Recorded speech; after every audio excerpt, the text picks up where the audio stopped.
Hello everyone, welcome to WOW IS. Now we shall start our MCQs for 4th of June, okay, that is today. Now consider the following statements regarding Kolkata Port. A. It is the only riverine major port of the country, and statement number 2, connected to both national waterways number 1 and number 2, okay. So which of the following statement is correct? So our answer is C, both 1 and 2, okay. यहाँ पे शायद थोड़ा confusion है. This is only 1, this is only 2 and C is both 1 and 2. तो answer है both 1 and 2. Okay. So Kolkata port, अभी ये context क्या है, तो कोलकाता पोर्ट ट्रस्ट का नाम चेंज करके श्यामा प्रसाद मुखर्जी ट्रस्ट कर दिया गया है. ओके, श्यामा प्रसाद मुखर्जी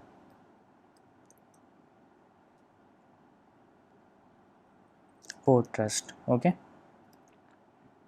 नाम चेंज किया गया. शायद ink is not very much visible, मैं कलर चेंज कर देता हूँ नाउ. ओके, तो दूसरा जो पॉइंट है that is the navigational channel is one of the longest in the world. So navigational channel जो है कोलकाता पोर्ट का, that is one of the longest in the world,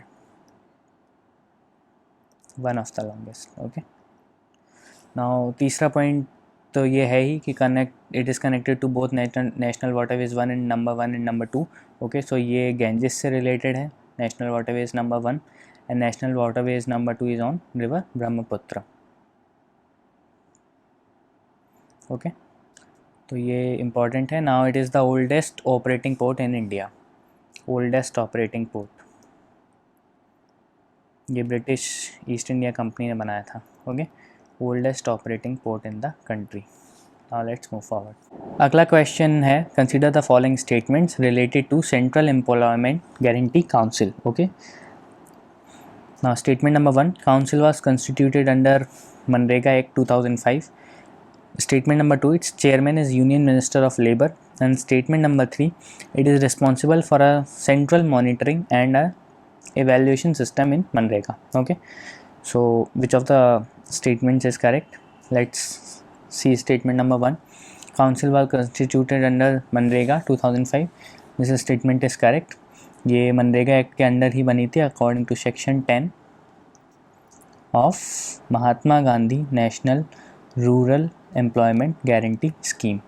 okay, 2005 में ये एक्ट आया था, उसके सेक्शन 10 के अंडर ये स्कीम बनी है. Now consider the statement 2, it's chairman is union minister of labour.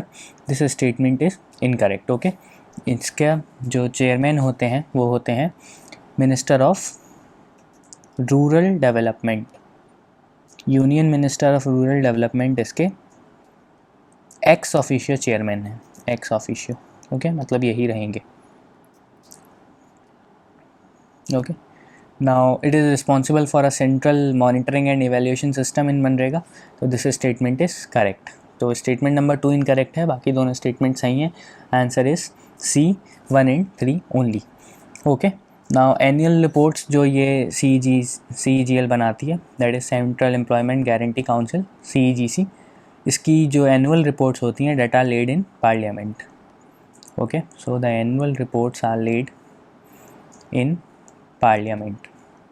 ये चीज़ आपको याद रखनी है. ये एनुअल रिपोर्ट्स प्रेजेंट करता है और उसको पार्लियामेंट में डिस्कशन होता है उन चीज़ों का. सो अगला क्वेश्चन है चांगपा ट्राइब के बारे में, और ये हमने आज ही के करंट अफेयर्स में डिस्कस किया था, तो this should be easy. So with reference to Changpa community in India, consider the following statements. They live mainly in the state of Himachal Pradesh. Statement 2, they rear Changra goats that yield the rare pashmina fiber. And statement number 3, they fall in the category of scheduled tribes. Okay, so let's see statement number 1, Himachal Pradesh में ये नहीं मिलते हैं. These are found in Ladakh. Okay, mainly in Ladakh, जो चांगतांग plateau है लद्दाख का, वहाँ पर ये मिलते हैं. Now consider statement 2, they rear चांगरा goats that yield the rare pashmina fiber. This is correct. Okay, statement number 2 is correct, 1 is incorrect. ये चांगरा गोट्स होती हैं, ये पश्मीना शॉल इन्हीं से बनता है. जो पश्मीना फ़ाइबर होता है वो कश्मीर में जाता है और वहाँ पे ये वीव किया जाता है और उसके बाद आपको मिलेगा पश्मीना शॉल. ओके, जिस which is world famous, export भी होता है इसका. तो pashmina shawl is exported. Okay, now तीसरा statement, they fall under category of scheduled tribes. This statement is correct. हमारा आंसर है B, बोथ B 2 and 3 ओनली. फर्स्ट स्टेटमेंट आपका इनकरेक्ट है। तो ये लद्दाख में मिलते हैं जैसा कि मैंने आपको बताया। ओके, और अभी हाल ही में जो कंटेक्स्ट है वो ये है कि चाइनीज़ ट्रूप्स ने प्लेन्स को घेर लिया है, जिससे इनके पास्चर लैंड में कमी आ गई है। पास्चर्स इनको नहीं मिल रहे हैं, तो जो गोट्स एंड याक्स हैं वो मर रहे हैं, दीज आर डाइंग। और दो तरीके के इनमें, एक होते हैं नोमैडिक चांगपास, तो नोमैडिक चांगपास को बोलते हैं हम फाल्पा। ओके, एंड जो सेटल्ड चांगपास होते हैं उनको हम बोलते हैं Phangpas. Okay, now they also speak Changstak, and this is a Tibetan dialect. Okay, Tibetan dialect है ये। And they also practice Tibetan Buddhism, तिब्बतन बुद्धिज़्म में ये प्रैक्टिस करते हैं। तो यही चीज़ इंपॉर्टेंट थी। आंसर हमारा B 2 and 3। So now the fourth question is regarding PM Kusum, okay, which is प्रधानमंत्री किसान ऊर्जा सुरक्षा एवं उत्थान महाअभियान। तो इस स्कीम के बारे में क्वेश्चन है। With reference to PM Kusum consider the following statement. Statement 1, it is a scheme for promoting decentralized solar power production.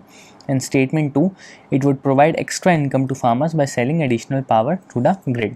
तो statement number 1 is correct and statement number 2 ये दोनों करेक्ट हैं, कोई डिफ़िकल्ट चीज़ नहीं है। Okay, so our answer is C both 1 and 2। इसमें 1.4 lakh crore invest किए हैं।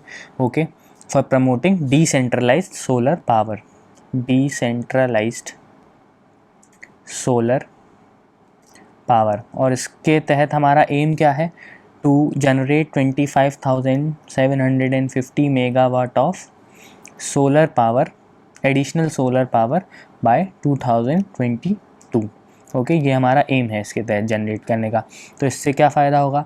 एक तो रिन्यूएबल एनर्जी जनरेट होगी जिससे फार्मर्स को हेल्प मिल सकती है, इलेक्ट्रिसिटी उनके यहाँ नहीं अवेलेबल है तो ऐसे अवेलेबल हो सकती है। दूसरी चीज़, वो ये बिजली बेच भी सकते हैं ग्रिड कनेक्ट करके और उनको इससे एडिशनल इनकम हो सकती है। ओके, तो इसके तहत जो 60% सब्सिडी है, 60% ऑफ सब्सिडी ये शेयर करते हैं सेंटर एंड स्टेट्स। ओके, जो 30% फंडिंग है दैट इज़ थ्रू लोन्स, और बाकी का जो 10% बचा वो फार्मर्स को बियर करना पड़ता है। तो यही स्कीम की खासियत थी। Now let's move forward. Question number 5 is, with reference to black holes, consider the following statements. It is a place in space where gravity pulls so much that even light cannot get out. And statement 2, once formed, it continues to grow by absorbing mass from its surroundings. Okay, so black holes we all know, बहुत densely packed, बहुत मास का एक बहुत बड़ा whole होते हैं और उसमें ग्रेविटी बहुत ज़्यादा होती है, जो इवन लाइट भी उससे बाहर नहीं आ सकती है, मास भी बाहर नहीं आ सकते, कुछ भी बाहर नहीं आ सकता है।